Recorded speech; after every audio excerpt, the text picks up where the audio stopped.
Happy New Year to you.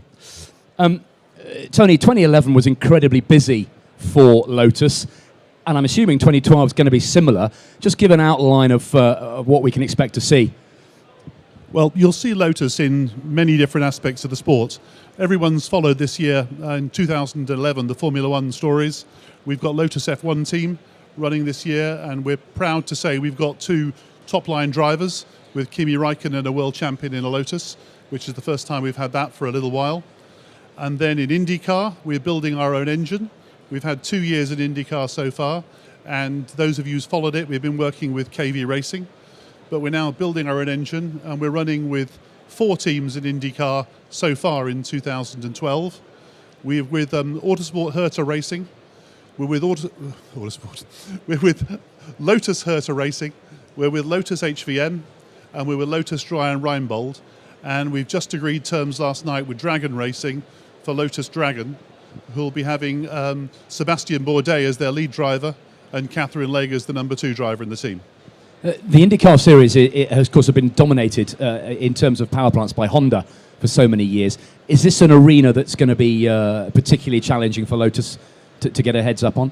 Yeah, it's going to be very, very hard indeed. I mean, Lotus needs to be the heartbeat of any cars that we have going forwards.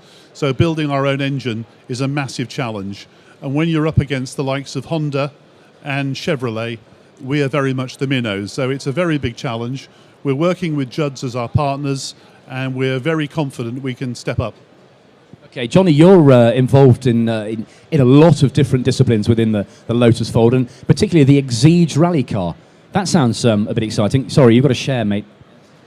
Low budget broadcasting this year.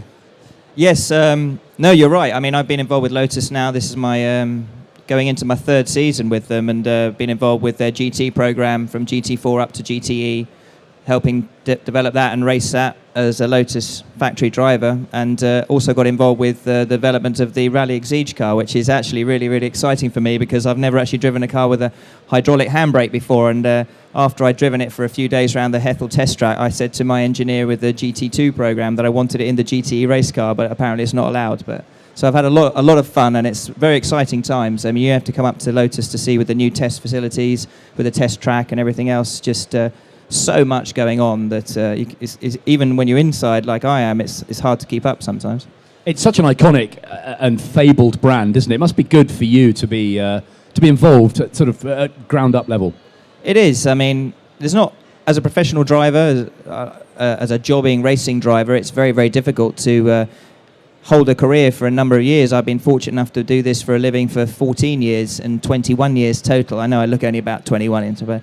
So to be involved with somebody like Lotus is incredible. And also as a British driver, and it was my first ever thing that got me into racing was my Skeletrix set when I was about 7 years old with the number 5. I think it was the Mario Andretti car with the golden. Actually, you'll probably correct me on that because you're a complete petrol head. No, you're right. You're right. And the JPS golden black. So it's actually kind of cool for me this year because we're rebranded golden black. Yeah, Tony, branding's very important, particularly for Lotus.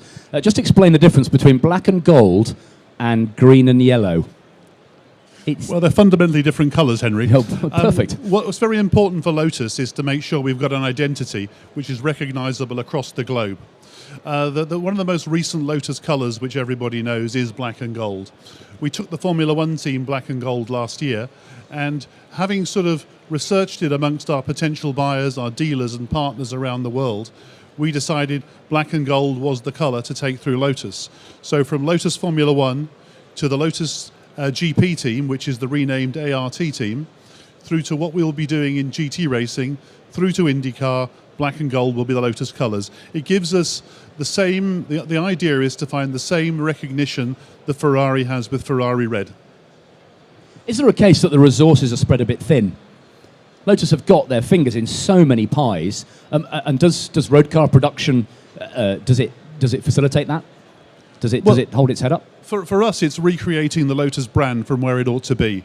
So we have 3 what you call areas where Lotus is spending big money, which is Formula One, which is Indy 500, and is GTE racing around the world. Everything else we've got is commercially led, and we sell the cars. It's a business in itself. So it's very much part of Lotus ethos in the past has been selling racing cars, and that's exactly what we're trying to do.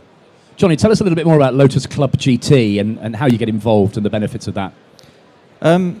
Yeah, I mean, but very quickly before I answer that question, one point that Tony makes, which is very valid, and one thing I think from somebody that's come in reasonably recently to Lotus is that all the announcements were made about the road car side, the Lotus Esprit and everything, well in advance of it happening. And of course, then there's nothing to see that's tangible. But I guarantee you, when you see the new Lotus Esprit come out, you will be blown away. I've been fortunate enough to see it in the styling studio, and it is unbelievable as a road car. I've seen artists' impressions of the car. Yeah, it does look good. I'm just angling to make sure I get one as my company car when it comes out. But as you can see, I think I'm the money police. I don't think it's shaking going to its happen. head. No, absolutely. But going into what you're saying about GT Academy, yes. Basically, what Lotus Motorsport have set up an academy where basically the entry level requirement is to actually buy a Lotus Evora GT4, and that then puts you in as part of this club.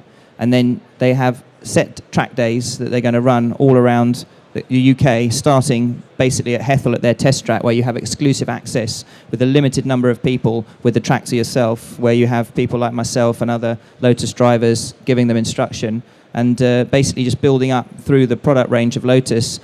The 2 or 3 people that we've got so far actually want to ultimately, within the next 2 or 3 years, attempt to race a GT car at Le Mans. So it's kind of a real proper academy for real enthusiasts who want to spend a little bit of money and get involved onto the fringes of professional motorsport. Okay, one final thing, Tony. I know you want to announce involving the Bull Run, and we've got one of their representatives here, haven't we, to come out and talk a little bit more about it. Yes, we've got a new partner team who are going to debut for us the Lotus GTC car in the British GT Championship, and they're here right now. Okay, David Green is here to talk about that. David, welcome. Have a seat. Pass the mic. Give us a flavour of what's happening with this and your involvement in it. Well, we've been racing in Britcar for a couple of years, culminating winning the production championship in that class in 2009.